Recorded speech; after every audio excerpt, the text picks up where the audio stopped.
الله العظيم سبحان ربك رب العزة عما يصفون. بسم الله, elhamdülillah ve salatu ve selamu ala Resulillah.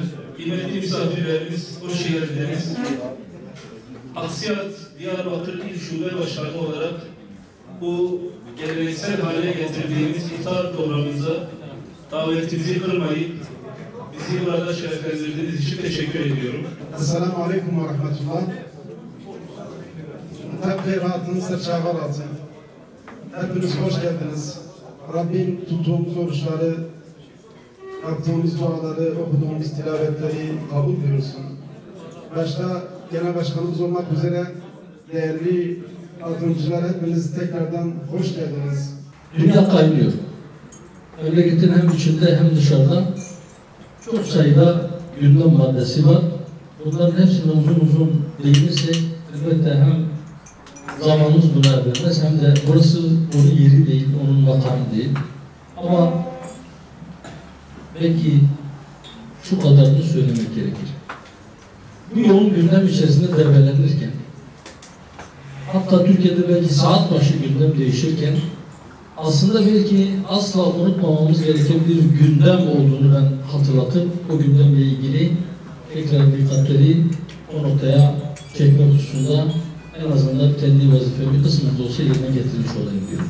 Malumlarınız olduğu üzere geçen sene, daha doğrusu 1,5 sene önce kadar 7 Ekim sabahı Aksa tufanı altında bir tufan patladı ve ondan sonra belki tarihin görüp görebileceği en büyük soykırımlardan birisi Gazze'de yaşanmaya başladı. Bir ay kadar bir aradan sonra, daha doğrusu yaklaşık 2 ay, Ocak ayının ortalarından Mart ayının 18-19'una kadar 2 aylık bir aradan sonra yeniden orada soykırım aldığı yerden bütün hızıyla devam ediyor. Biz de burada mükellef sofralarda oturup iftar ederken orada insanlar sahurda bomba yiyor, iftarda cesetleri taşımaktan, yaraları hastaneye taşımaktan iftar etmeye vakit bulamıyor. Vakit bulsalar yiyecek içecek bir şeyleri kalmamış, insanlar açlıktan ölüyor. Bunu unutmamamız lazım. Evet, dedik ki Allah-u Teala bize bir tek fırsat veriyor bu dünyada.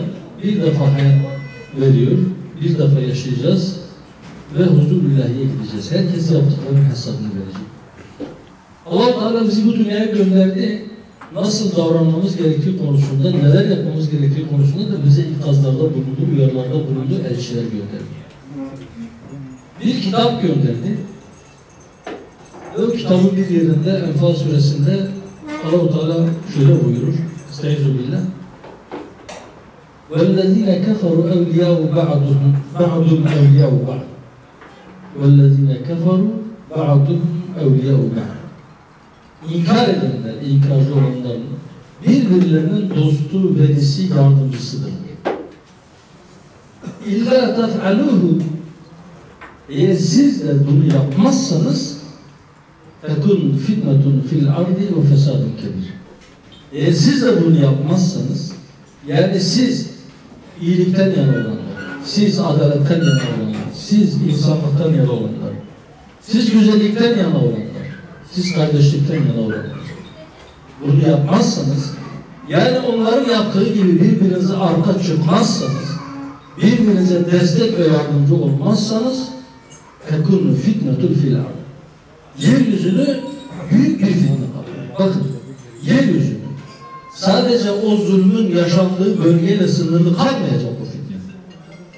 O büyük fesat, yani yeryüzünün tamamını belki bozguna uğratacak o büyük bela, büyük musibet, siz şimdi kendinizi rahat hissetseniz de sizin kapınıza da gelecektir.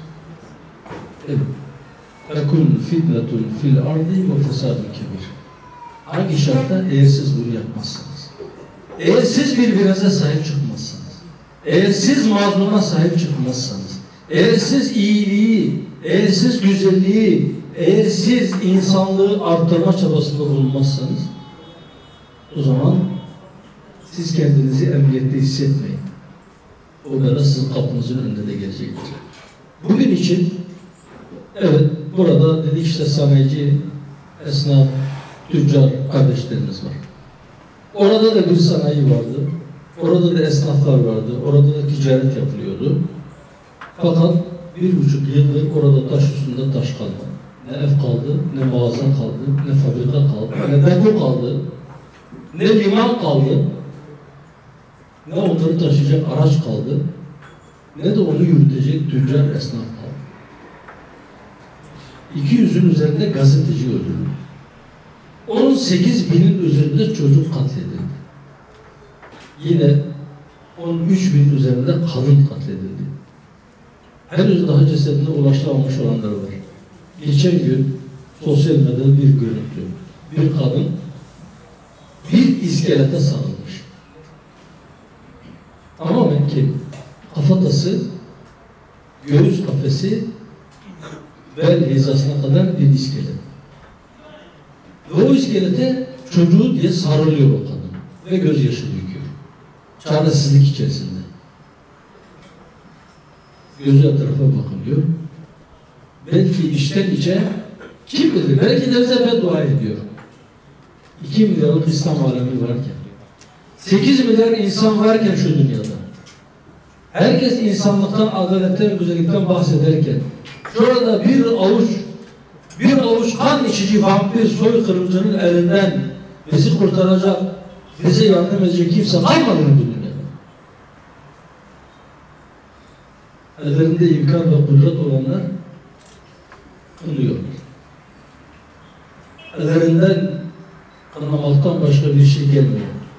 Ellerinden sokağa çıkıp bağırıp çağırmaktan, slogan atmaktan, o mazlumların sesini duymaktan başka bir şey gelmeyen, başka bir imkanı olmayanlar belki mazurdurlar. Ama emin olun, bundan fazlası elimizden geliyorsa ve biz yapmıyorsak hepimiz hazır olalım ki o fitne orada durmayacak, bir gün bizim kapımızın önünde gelecek. Allah üzerimizdeki ölü toprağını üstümüzden atacak güç ve irade versin. Dünyanın neresinde olursa olsun, hangi dine inanıyorsa inansın, hangi mezhebe mensup olursa olsun, zulüm altında olan herhangi bir insan feryat ettiğinde onun imdadına yetişecek imkan ve kudreti bizlere bahşetsin inşallah. Elinde imkan ve kudret olanlara da Rabbim cesaret bahşetsin. Eğer gerçekten biz görüyoruz, yani gözümüzle görüyoruz, bunun bir soykırım olduğu, bunun bir zulüm olduğu tartışma götürmez bir gerçektir. Dünyanın hiçbir yerinde savaşta bile çocuk öldürülmez. Dünyanın hiçbir yerinde size karşı elinde silahla savaşan bir asker yaralandığı zaman, tedaviye ihtiyaç duyduğunda ona dokunulmaz. Onun tedavi hakkı engellenmez. Dünyanın hiçbir yerinde savaşta bile bazı silahlar kullanılması yasaktır. Bu vampirler çocuk hastanelerini yasaklı silahlarla vurdular. Ötesi var mı? Dün Birleşmiş Milletler'in binasını ve araçlarını vurdular. Ambulansları kullanılamaz hale getirdiler. Her gün bunu yapıyorlar. Buna rağmen batılı dostları onlara arka çıkmaya devam ediyor. Evet. وَالَّذ۪ينَ كَفَرُوا بَعْدُهُمْ اَوْلِيَاءُ.